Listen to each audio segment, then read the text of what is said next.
você nessa manhã. Quando a gente está adorando o Senhor, irmãos, de duas coisas, uma delas acontece. Quando você está adorando em espírito, presta atenção.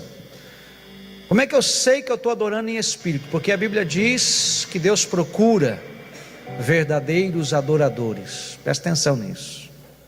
Ele está procurando, ele não fabrica um adorador. Ele já fez. E ele soprou dentro de cada vida que ele fez a condição de ser um adorador. Então, quando é que eu sei, pastor, que eu estou adorando em espírito? Até porque a Bíblia diz que aqueles que adoram em espírito e em verdade, o Senhor busca estas pessoas. É quando a minha alma começa a querer me levar para fora daquilo que eu estou fazendo. Quando eu estou adorando na alma, eu fico ansioso por terminar. É como se fosse um encargo. Sabe quando você tem que trabalhar? Você vê a mulher, por exemplo, ela chega em casa, ou o homem, um dos dois, porque é natural que isso aconteça, né? Os homens recebam aí, você vê aquela pia, está cheia. Você sabe que aquilo precisa ser feito. Então há um encargo em concluir aquilo lá.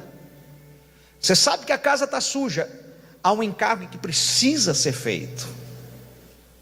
Então você vai e faz, porque você sabe que é bom, o ambiente vai ficar tranquilo, tanto o homem quanto a mulher vai lá e faz.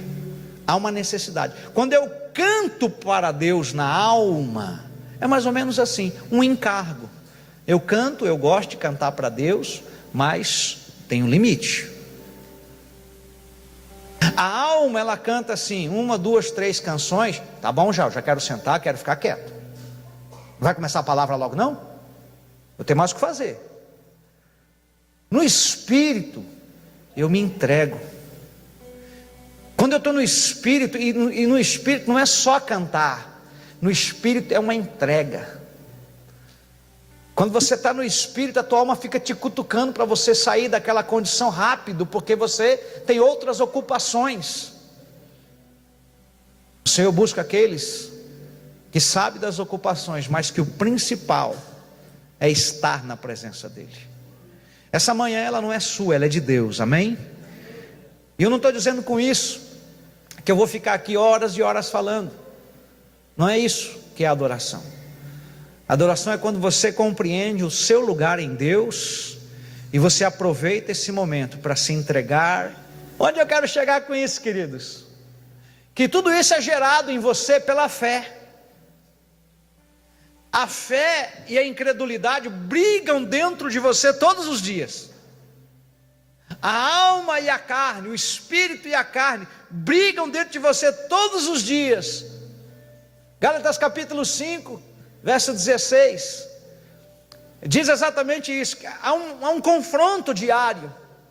A sua alma, ela quer uma coisa, seu espírito quer outra. Seu espírito, presta atenção, sempre vai querer Deus. Deus só se relaciona no teu espírito. Ele não fala na sua alma, ele fala no seu espírito fala com a sua alma. Foi assim que Deus fez, foi assim que Deus planejou. E todo o vosso corpo, alma e espírito sejam completos diante de Deus. Então Ele entende e mostra para você isso. Agora você compreende isso? E nessa manhã eu gostaria de compartilhar com os irmãos alguma coisa a respeito disso, da nossa compreensão a respeito do que é fé. Tem muitas pessoas com fé, irmão, fé tremenda em coisas erradas, fé genuína, fé verdadeira, a fé que leva para a morte, porque você sabe que lá do outro lado tem algo te esperando. Mas a verdade é que nós somos detentores da única verdade, a de que vamos viver a eternidade com Cristo, mas não estamos dispostos a morrer por essa verdade. A gente vê horrorizado quando pessoas se explodem, quando pessoas vão para um lugar e tiram uma vida de dezenas, centenas de pessoas explodindo uma bomba. Eles têm um entendimento assim: vamos dizer que eu sou uma pessoa escolhida por Alá para morrer e para ser bem recompensado lá na eternidade com Alá, certo? E a minha missão é eu me entregar. Esse é um detalhe que tem no islamismo. É quando eu me entrego para morrer. Se eu for morto na batalha, no conflito, ali, levei um tiro e morri, a minha recompensa é menor. Olha que coisa. Eles entendem assim. A recompensa é menor se você leva um tiro no meio da batalha, mas a sua recompensa é muito grande quando você pega um carro e se explode. Outro dia mostraram um vídeo, o cara filma, uns amigos filmam ele despede, ele vai com um caminhão lá no lugar onde ele queria explodir, e os caras ficam filmando.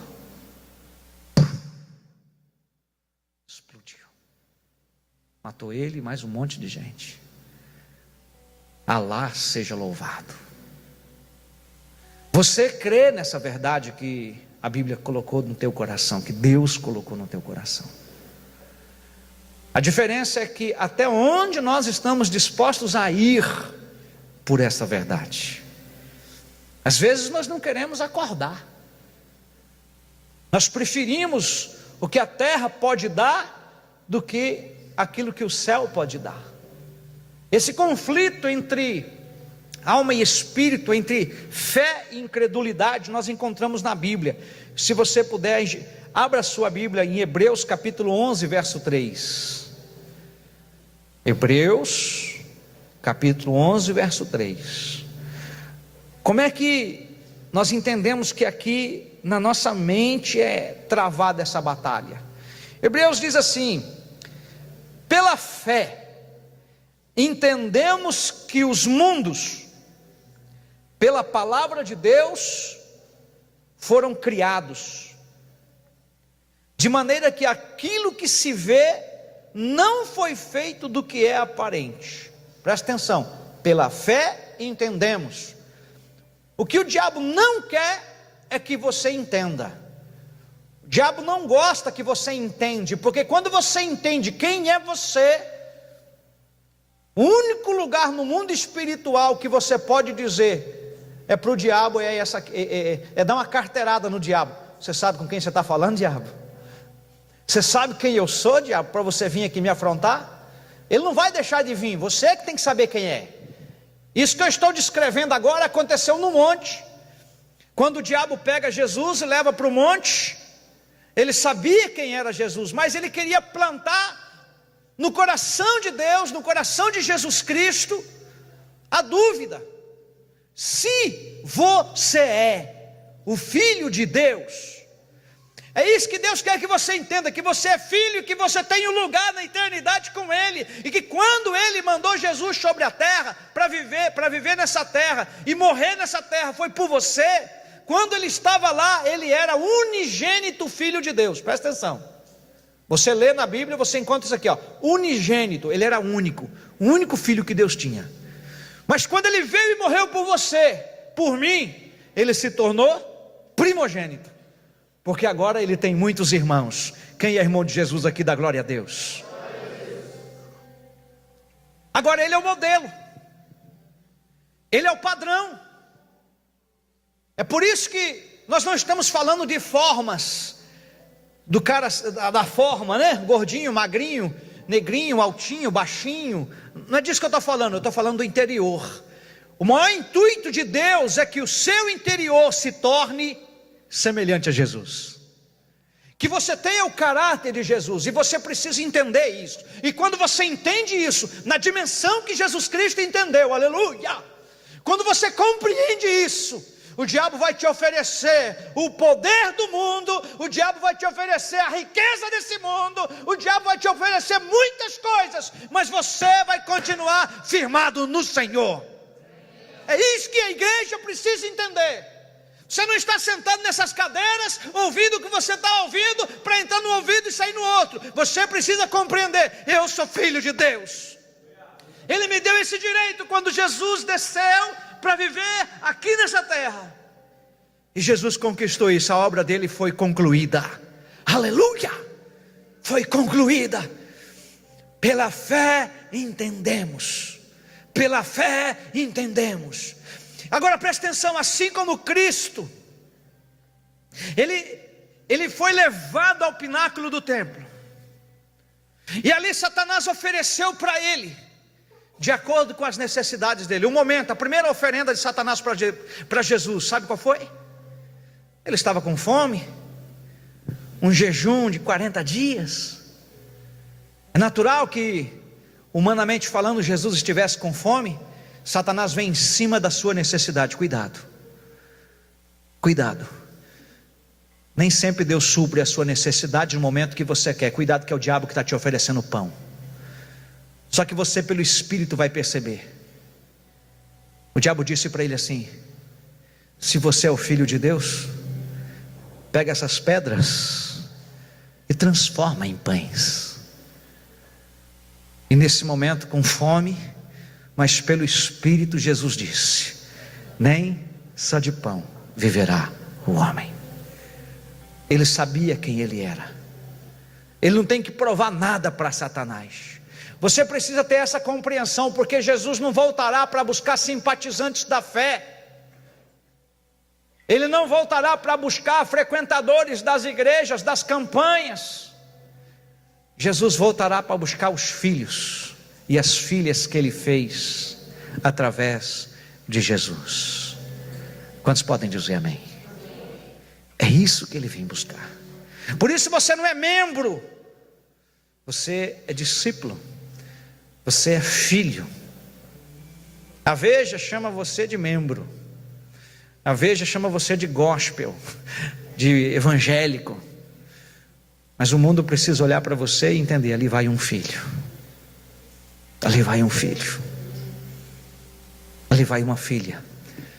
Alguém que olha e vê a sua característica, a característica de alguém que cumpre palavra, de alguém que é simpático e que é simpática, não para bajular as pessoas, mas há uma graça de Deus que emana daquela pessoa.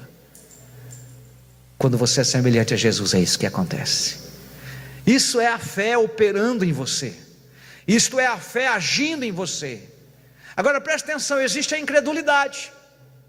A incredulidade, Isaac, todo dia ela opera na nossa vida. A incredulidade vem para o pastor Jéder, vem para o Benihim da vida, vem para o Billy Graham, pessoas que nós reconhecemos o agir de Deus na vida deles. Ela vem. Se você puder, localiza para mim aí, para você, melhor dizendo, 2 Coríntios 4, verso 4. A fé, a gente entende que pelo mundo, pela fé entendemos que os mundos, pela palavra de Deus, foi criado. Agora olha a incredulidade. O que acontece? O propósito de Satanás é levar você a ser incrédula. O propósito do inimigo é levar a igreja a ser incrédulo.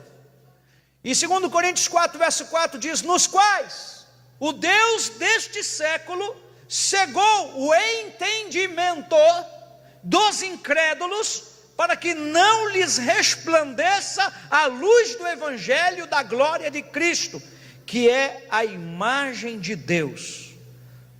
Olha para mim, são por estes processos que articulamos as nossas ideias: crer e a incredulidade, acreditar e a incredulidade, e tudo isso vão dirigir as nossas ações. O que você crê, por exemplo, milhões de pessoas acreditam que podem ganhar milhões de reais na loteria, mesmo sabendo aí, conforme a gente sempre vê, né, que existe umas falcatruas.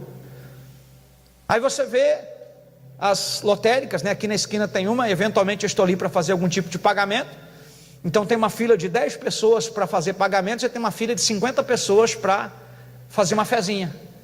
Aquilo ali é alguém que acredita que se ele fizer uma fezinha, que tanto é que esse que é o nome, né? Vamos fazer uma fezinha, né? Ele vai ganhar milhões. Então as nossas ações são direcionadas de acordo com aquilo que a gente crê.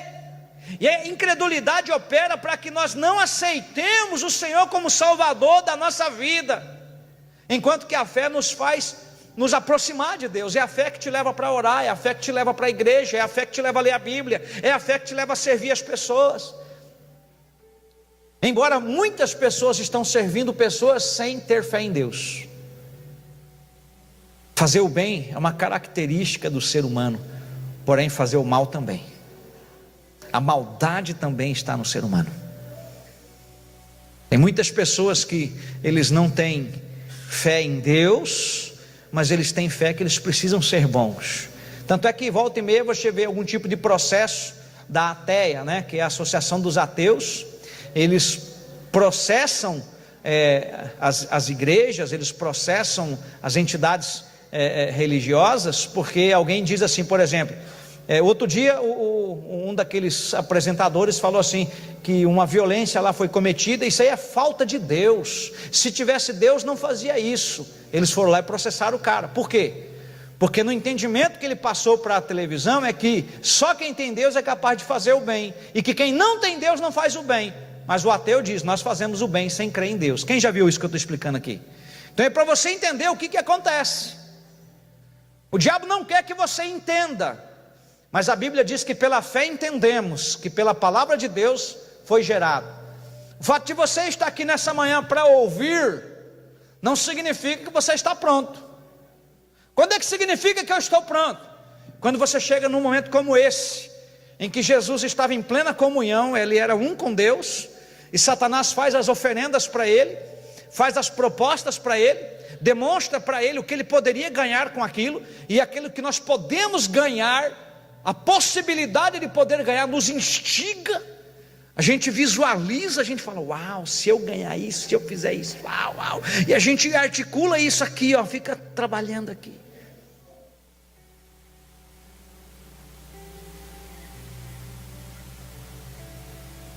Quando você compreende, quando você percebe o que Jesus entendia, que é o modelo, é ele, lembra que eu disse no começo?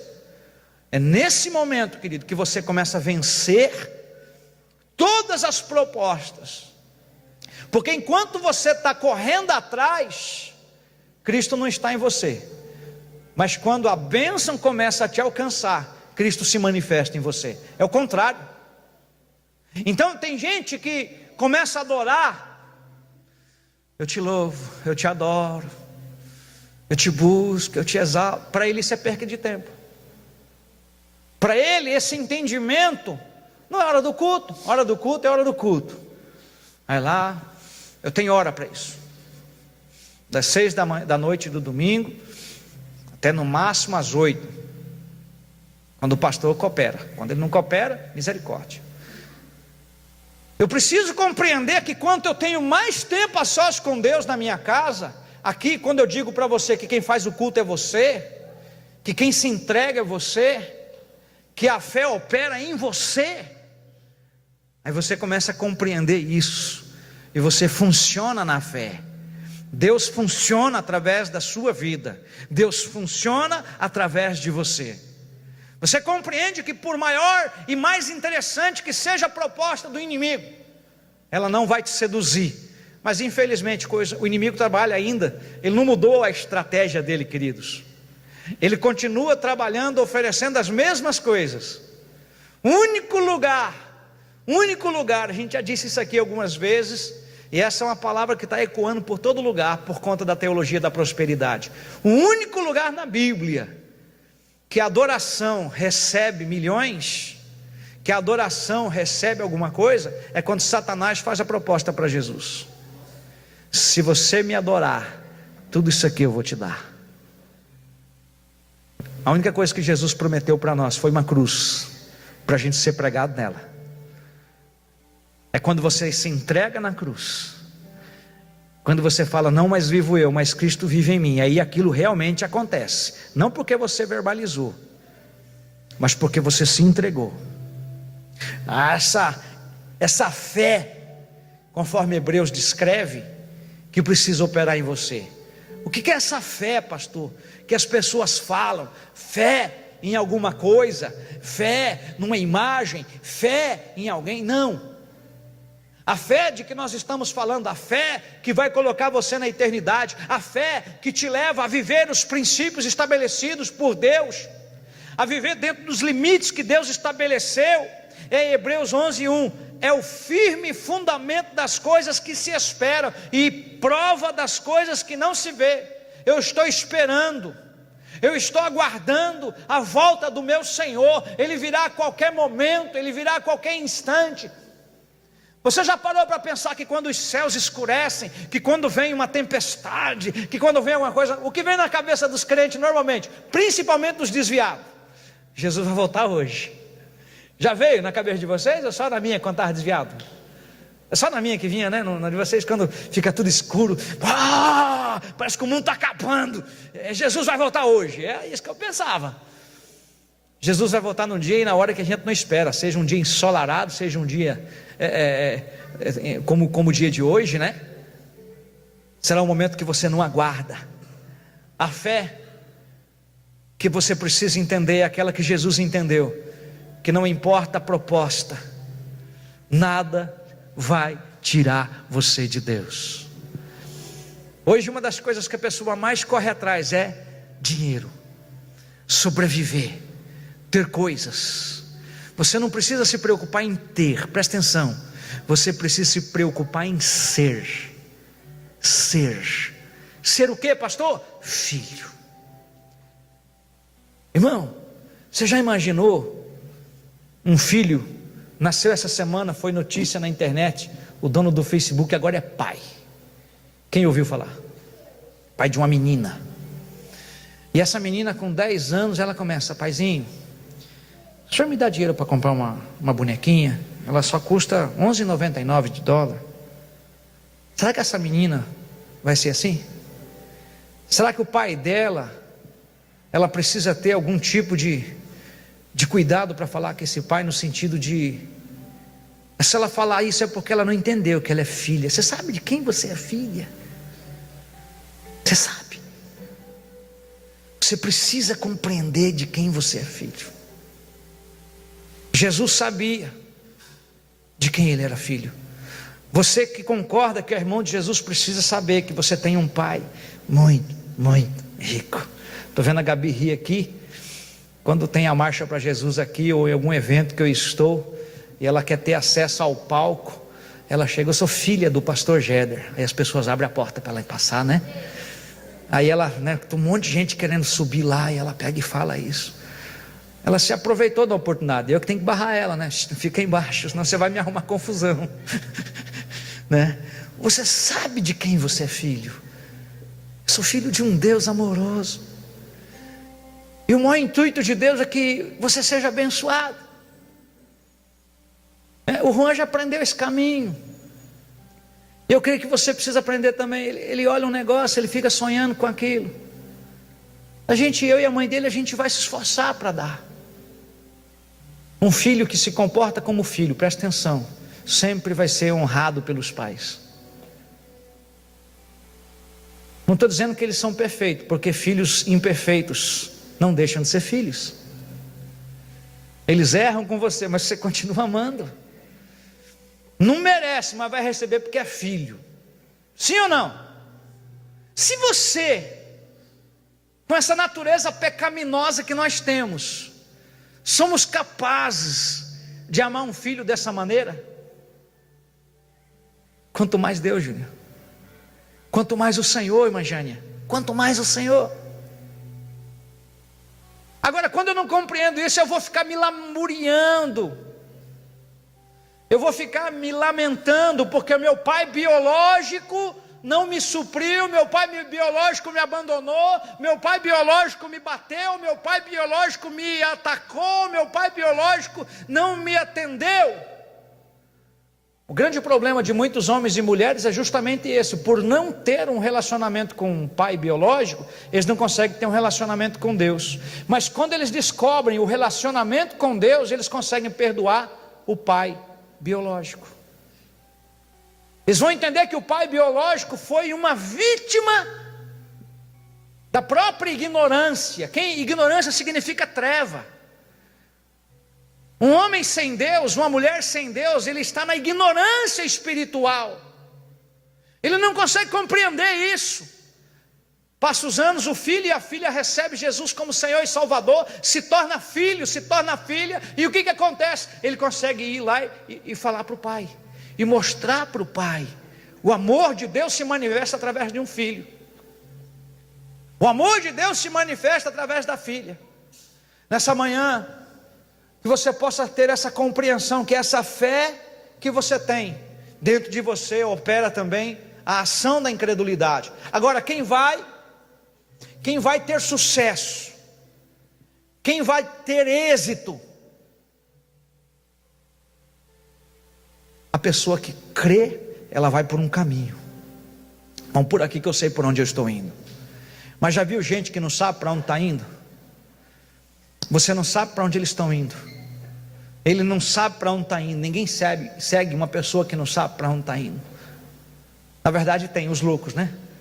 Mas a Bíblia diz que nem os loucos errarão o caminho do céu. A fé que Deus quer que você entenda. Eu estou traçando um paralelo com o momento de Jesus diante de Satanás. Satanás fazendo proposta, e ele sabia quem ele era.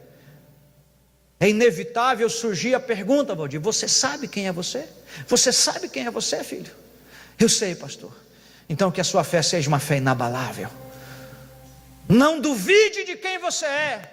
Você não precisa de DNA, de exame de DNA, para entender que você é filho. Apenas caminhe dentro daquilo que o seu pai tem para você. Porque quando você está dentro da boa, agradável e perfeita vontade de Deus, não quer dizer que você não vai ter lutas, não quer dizer que você não vai ter dificuldades, não quer dizer que você não terá problemas, mas em todas elas Deus vai estar com você.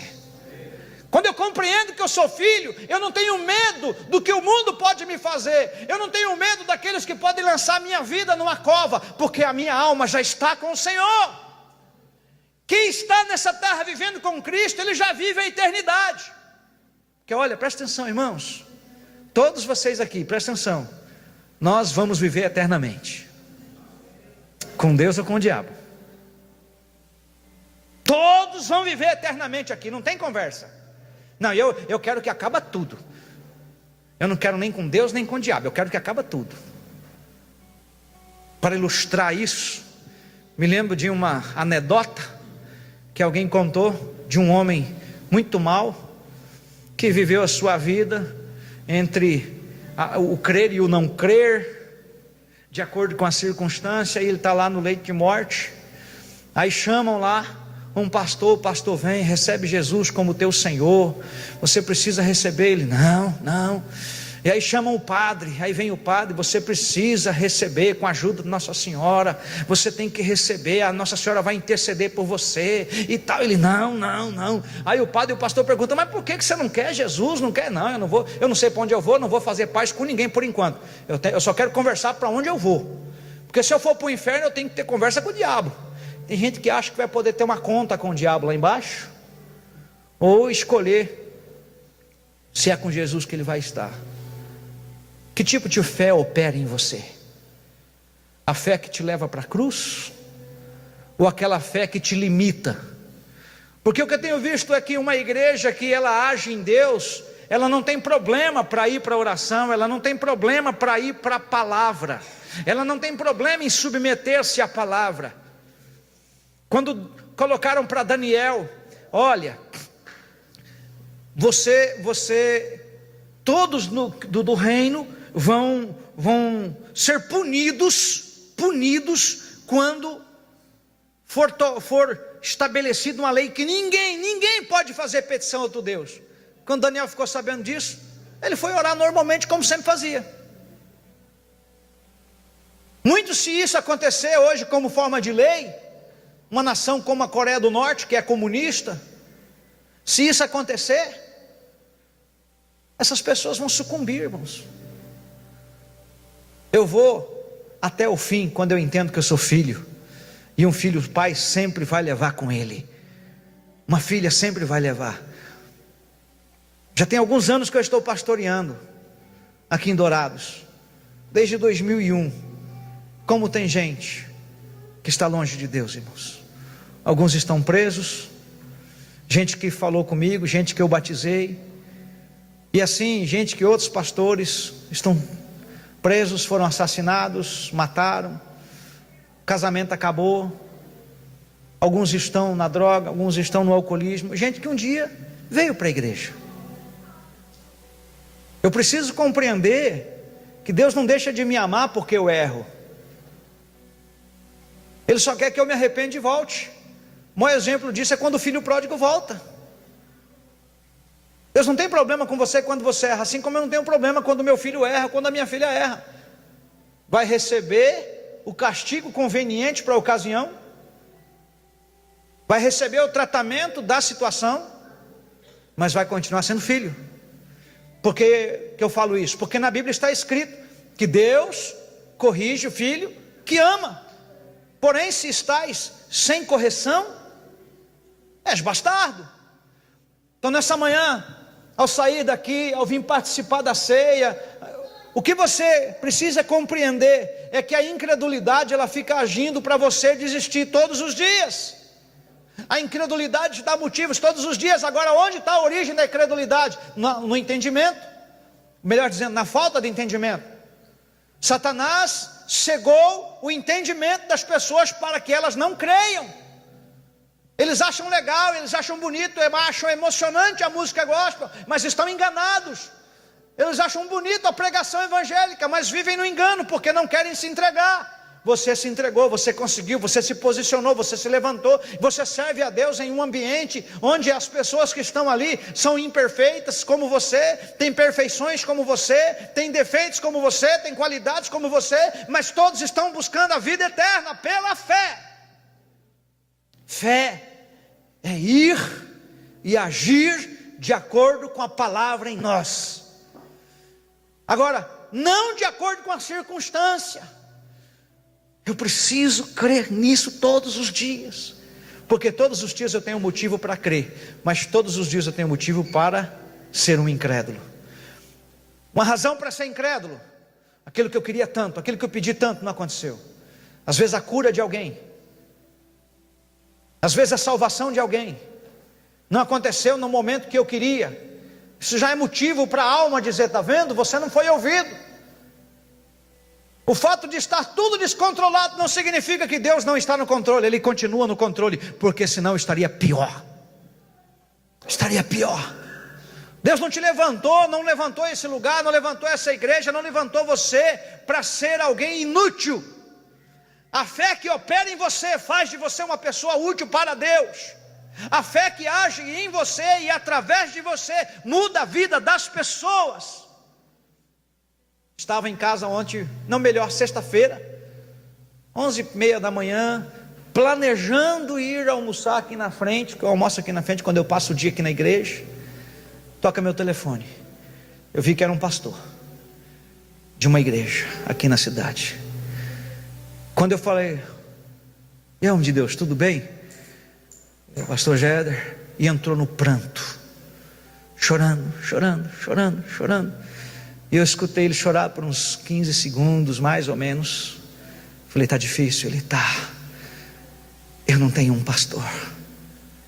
E eu sei quem é o pastor dele. Eu não tenho. Eu falei: eu posso ir aí agora? Pode. Mora no Portal, Mônaco, perto da casa do Adriano. Uma casona de esquina. Um homem bem sucedido, empresário na cidade, mas é pastor de uma congregação. Pensa no caos que está a vida daquele homem.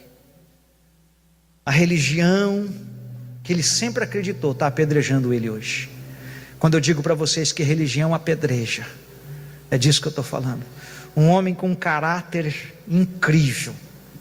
Só para vocês terem uma ideia: a esposa caiu em adultério. Ele abraçou ela e perdoou ela e está com ela. A igreja dele está apedrejando ele e ela, inclusive o pastor. Dá para entender um negócio desse?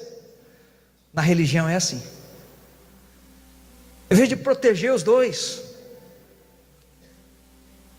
pastor dele quase falou para ele: o homem que fez isso está vivo por aí andando. Duro isso. Tipo assim, vai lá e dá um tiro nele. Irmão, se eu falasse isso para alguns dos que já conversaram comigo, eles tinham estraçalhado os caras. Os casos, né, que a gente trata. Sabe, eu falei para essa pessoa ontem, ele passou o recado para mim ontem. Eu falei na sexta, né? Fui lá, visitei, orei com ele. Ontem novamente, tratando das feridas e mostrando quem você é. Eu falei: para pensar comigo, quem você é. Dentro da denominação que ele serve, ele é um dos que eu conheço, que é um dos mais íntegros, mas não compreendeu que é filho. Você sabe o que é compreender que é filho? Aquela mulher que foi colocada pela religião para ser apedrejada, ela entendeu ali naquele momento. E é isso que o Senhor tem para você. Você pecou? Homem ou mulher, você pecou? A religião te apedreja, o cristianismo te abraça. Vem cá, vem cá. O cristianismo não encobre os teus erros. O cristianismo não te conforta no seu pecado. Estão me entendendo? Mas o cristianismo te leva a compreender a absolvição de Deus pela graça.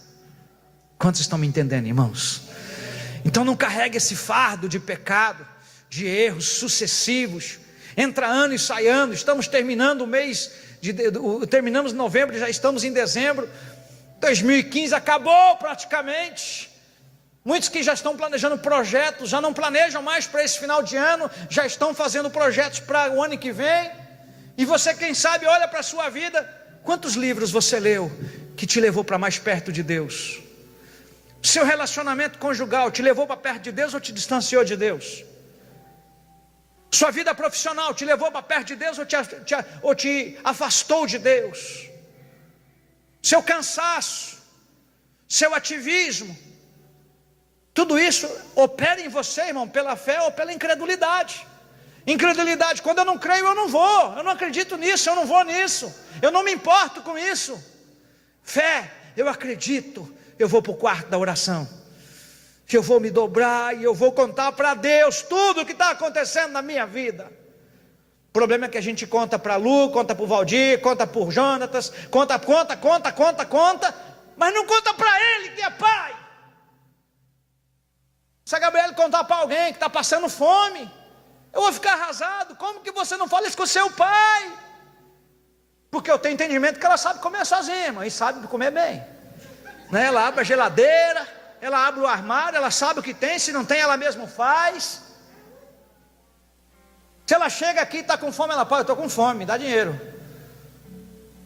É filho. Você é filho, vai para o quarto e conta para o seu pai.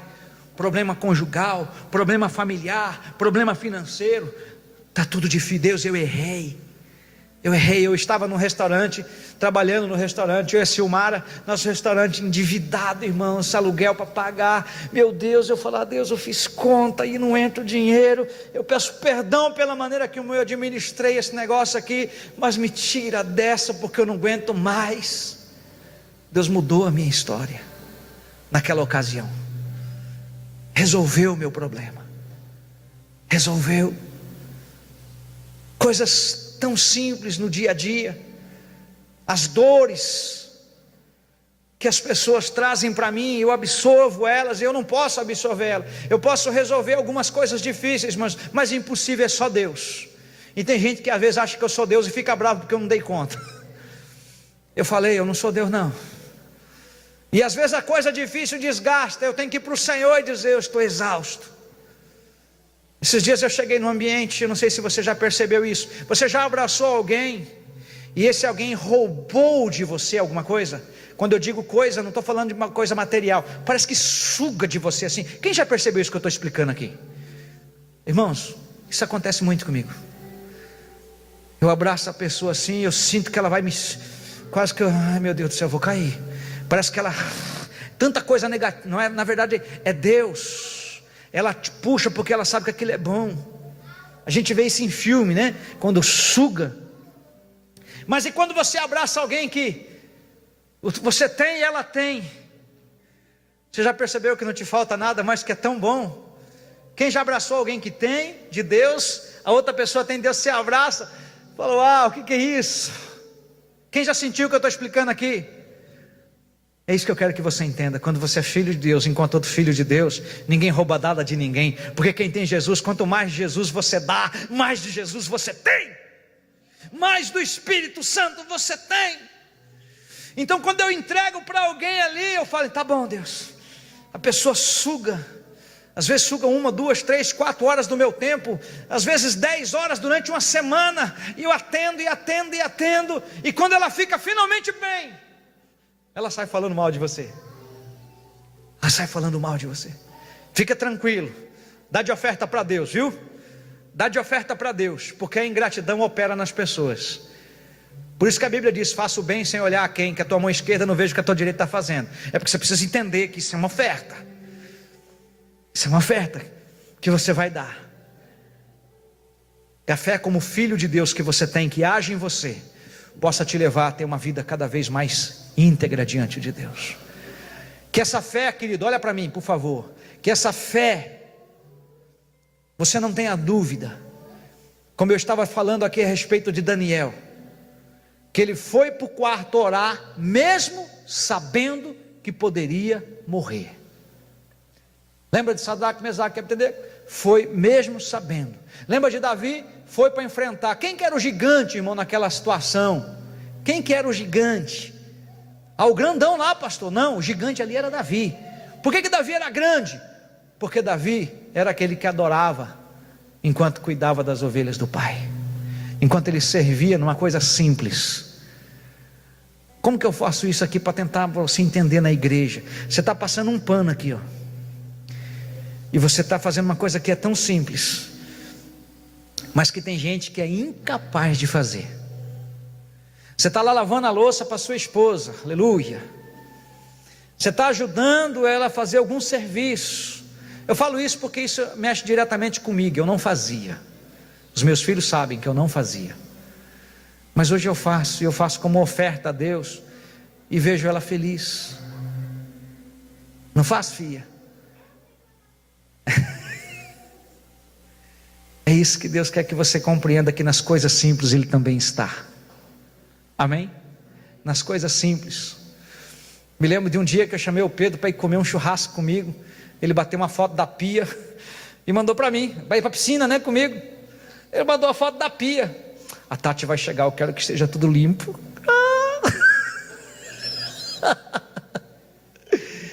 Qual é o problema, irmãos? Eu sou filho, eu sei quem eu sou. Esses homens que eu citei, eles sabiam quem eles eram. José sabia quem ele era na prisão, ele sabia quem ele era na cisterna, ele sabia quem ele era. E a minha tristeza é ver que pessoas não sabem quem são. Você é filho de um Deus que pode o impossível. Então, pastor, por que não acontece comigo? Porque você não se comporta como filho. Porque quanto mais eu leio a história de Deus na Bíblia, quanto mais eu leio a história desses homens na Bíblia, mais eu compreendo que quando eles se posicionaram como filhos, o que mais aconteceu foi que eles venceram. Existem algumas situações que levam as pessoas a não declarar essa fé. Eles se relacionam com a igreja, mas quando eles ficam desconfortáveis na igreja, eles se ausentam. Quando eles ficam desconfortáveis com Deus, com a igreja, eles se ausentam de Deus. Eles mudam o seu panorama.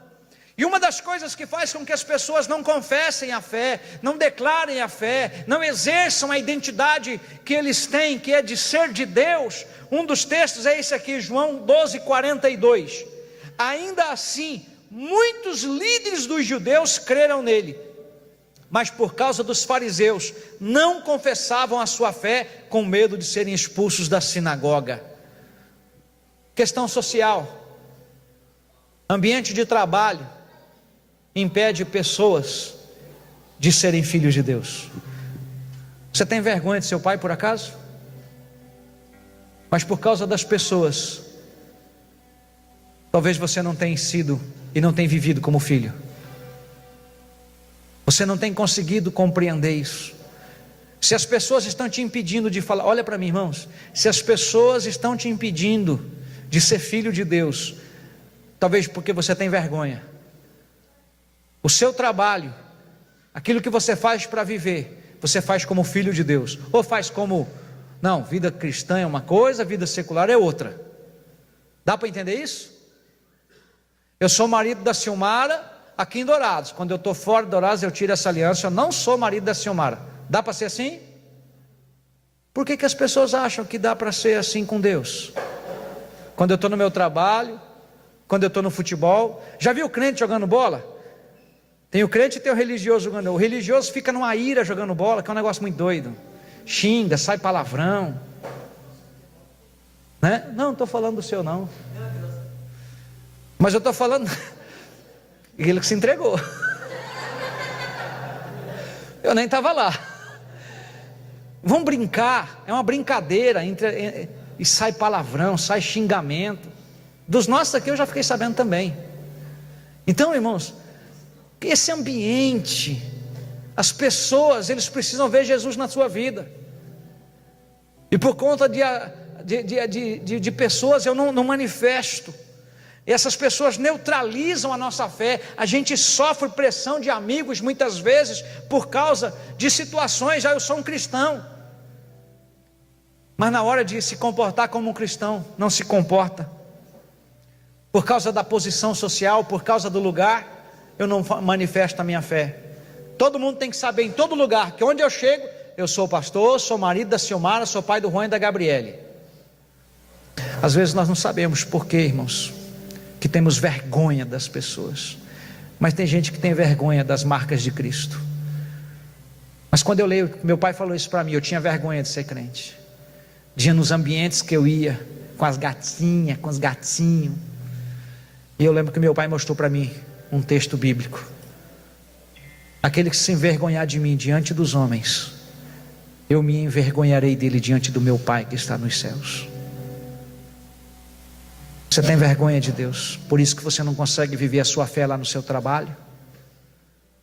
As pessoas precisam conhecer quem o amor de Deus manifesta em você. É por isso que elas vão querer ir para perto de você. Se ninguém quer te seguir, se ninguém tem amizade com você por causa de Deus, tem algo errado. Se você está mais parecido com o mundo, tem algo errado. Infelizmente houve um tempo que a gente olhava para as pessoas, a gente via cristãos.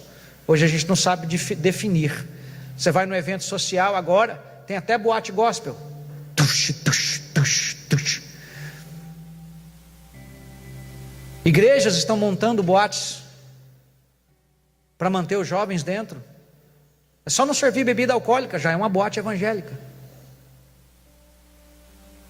Mas eu acredito sinceramente que Deus sabe quem é quem. Amém? Independente da minha forma de pensar, Deus sabe a maneira como você vive a sua fé.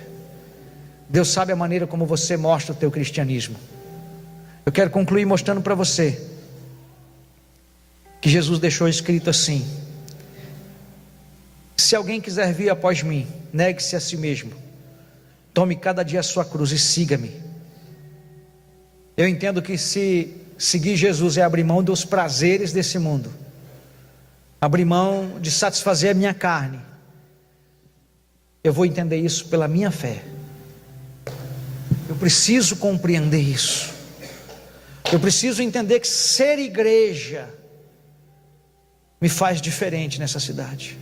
Ser igreja. E o diferente que eu falo, irmãos, não é que eu vou aparecer com um brilho na testa. Eu não sei se vocês já acompanham a história dos judeus, que em determinados lugares, nas histórias, eles são obrigados a usar a estrela de Davi na testa, num paletó. Quem já viu filmes assim? Para distinguir quem era judeu. Até hoje tem alguns lugares que eles fazem isso, para distinguir quem é. O judeu, quando você olha para ele, ele tem um kippá, tem um talite. A igreja de Jesus precisa ser reconhecida nessa cidade. Amém? A igreja de Jesus precisa ser reconhecida. Quem é a igreja de Jesus? Os filhos. Os filhos. E os filhos não têm vergonha. As filhas não têm vergonha. Lá na faculdade, filha. Lá no trabalho, filho. Na universidade, filho. Onde você estiver, eu sou filho. E um filho que não tem vergonha de se posicionar. Hoje se posicionar custa caro, viu? Pode custar até cadeia. Sou contra, não direitos dos homossexuais, mas sou contra eles querer colocar isso dentro das escolas, como estão conseguindo colocar ideologia lá dentro. Mas você se posiciona, e se posicionar como crente hoje, pode ser que você vai ser chicoteado, pode ser que vai dar uma cadeiazinha aí. Falei para minha cunhada que é advogada, se especializa em defender pastores, crentes que vão ser presos. Se especializa nisso, estuda isso para você poder defender, porque muita gente vai ser preso. Eu sou filho, onde quer que eu esteja, eu não tenho vergonha do meu pai.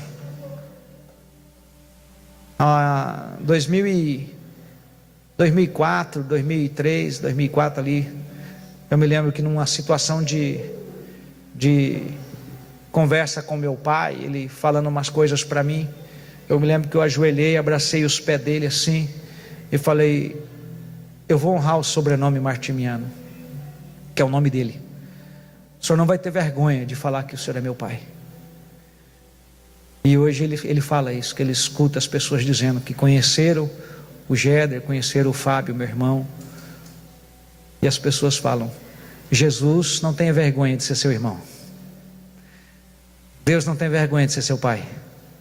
Você pode dizer amém? Não tenha vergonha de ser filho dele onde você estiver. Assuma seu cristianismo. Não deixe que a incredulidade cegue você. Não deixe que a incredulidade te afaste de Deus. Amém? Fique em pé em nome de Jesus, eu quero orar por você.